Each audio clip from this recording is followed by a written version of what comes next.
अस्सलाम वालेकुम।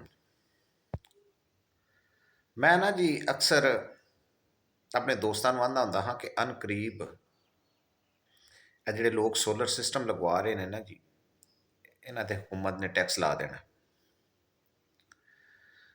ਤੇ ਮੇਰੇ ਦੋਸਤ ਜਿਹੜੇ ਨੇ ਉਹ ਹੱਸ ਪੈਂਦੇ ਸਨ, ਆਂਦੇ ਹੁੰਦੇ ਸਨ ਕਿ ਯਾਰ ਸੋਲਰ ਪਲੇਟ ਜਿਹੜੀ ਹੈ, ਸੋਲਰ ਸਿਸਟਮ ਜਿਹੜਾ ਹੈ, ਇਹਦੇ ਤੇ ਟੈਕਸ ਕਿਵੇਂ ਹਕੂਮਤ ਲਾ ਸਕਦੀ ਹੈ?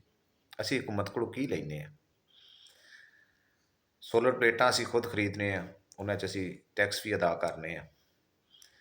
ਉਸ ਤੋਂ ਬਾਅਦ ਸੂਰਜ ਦੇ ਨਾਲ ਉਹ ਸੋਲਰ ਸਿਸਟਮ ਜਿਹੜਾ ਹੈ ਉਹ ਚੱਲਦਾ ਹੈ।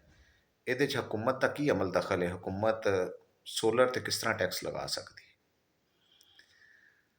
ਇਹ ਹੁਣ ਜਿਹੜੀ ਖਬਰ ਆਈ ਹੈ ਕਿ ਹਕੂਮਤ ਨੇ ਫੈਸਲਾ ਕੀਤਾ ਜਨਾਬ ਕਿ 2000 ਰੁਪਇਆ ਪਰ ਕਿਲੋਵਾਟ ਜਿਹੜਾ ਟੈਕਸ ਹੈ ਉਹਦੀ ਸਮਰੀ ਪਾਵਰ ਡਿਵੀਜ਼ਨ ਨੇ ਵਜ਼ੀਰ ਆਜ਼ਮ ਨੂੰ ਇਰਸਾਲ ਕਰਤੀ ਔਰ ਇਹ ਮਤਲਬ ਪਾਸ ਵੀ ਹੋ ਜਾਏਗੀ।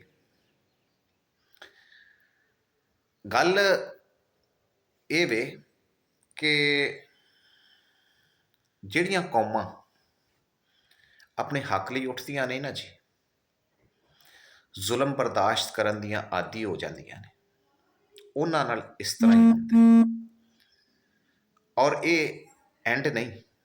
ਇਸ ਤੋਂ ਬਾਅਦ ਅਗਲਾ ਟੈਕਸ, ਮੇਰੀ ਗੱਲ ਯਾਦ ਰੱਖ ਲੈਣਾ ਕਿ ਤੁਸੀਂ ਇਹ ਟੈਕਸ ਅਦਾ ਕਰੋ, ਅਗਲਾ ਟੈਕਸ ਇਨਸ਼ਾਅੱਲਾ ਜਿਹੜਾ ਹੈ ਉਹ ਤੁਹਾਡੀਆਂ ਸਾਹਾਂ 'ਤੇ ਲੱਗੇਗਾ ਕਿ ਤੁਸੀਂ ਮੁਲਕ ਦੀ ਜਿਹੜੀ ਆਕਸੀਜਨ ਹੈ ਉਹ ਇਸਤੇਮਾਲ ਕਰ ਰਹੇ ਹੋ ਔਰ ਤੁਹਾਡੇ ਗਲਿਆਂ ਦੇ ਵਿੱਚ ਮੀਟਰ ਪਾ ਦਿੱਤੇ ਜਾਣਗੇ ਐਸੇ ਕਿ ਜਿਹੜੇ ਤੁਹਾਡੇ ਸਾਹਾਂ ਜਿਹੜੀਆਂ ਨੇ ਉਹ ਕਾਊਂਟ ਕਰਨਗੇ ਔਰ ਫਿਰ ਤੁਸੀਂ ਉਹਨਾਂ 'ਤੇ ਟੈਕਸ ਦਿਓਗੇ। ਤੁਸੀਂ ਦਿਓਗੇ ਟੈਕਸ ਇਨਸ਼ਾਅੱਲਾ, ਕਿਉਂਕਿ ਤੁਸੀਂ ਉੱਠਣਾ ਤਾਂ ਹੈ ਨਹੀਂ ਆਪਣੇ ਹੱਕ ਲਈ, ਲਿਹਾਜ਼ਾ ਅਸੀਂ ਟੈਕਸ ਦੇਣਾ ਹੈ।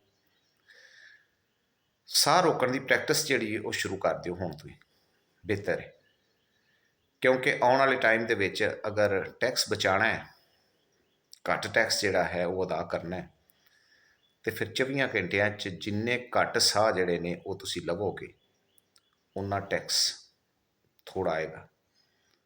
ਹੋ ਸਕਦਾ ਹੈ ਬਾਅਦ ਜਿਹੜੇ ਮੇਰੇ ਭੈਣ ਭਾਈ ਨੇ ਉਹਨਾਂ ਨੂੰ ਮੇਰੀ ਇਹ ਗੱਲ ਫਿਲਹਾਲ ਮਜ਼ਾਕ ਲੱਗੇ, ਲੇਕਿਨ ਆਉਣ ਵਾਲਾ ਟਾਈਮ ਅਗਰ ਅਸੀਂ ਇਸੇ ਤਰ੍ਹਾਂ ਸੁੱਤੇ ਰਹੇ ਤੇ ਮੇਰੀ ਇਹ ਗੱਲ ਜਿਹੜੀ ਹੈ ਉਹ ਲੋਕਾਂ ਨੂੰ ਯਾਦ ਆਵੇਗੀ ਕਿ ਕਿਸੇ ਟਾਈਮ ਕਿਸੇ ਨੇ ਇਹ ਗੱਲ ਕੀਤੀ ਸੀ ਔਰ ਅੱਜ ਉਹ ਸੱਚ ਸਾਬਤ ਹੋ ਗਈ ਹੈ। ਯਾਦ ਰੱਖਣਾ, ਮਜ਼ਲੂਮ ਜਿੰਨਾ ਜ਼ੁਲਮ ਬਰਦਾਸ਼ਤ ਕਰੇਗਾ, ਜ਼ਾਲਮ ਦਾ ਜ਼ੁਲਮ ਓਨਾ ਜਿਹੜਾ ਹੈ ਉਹ ਵੱਧਦਾ ਜਾਏਗਾ।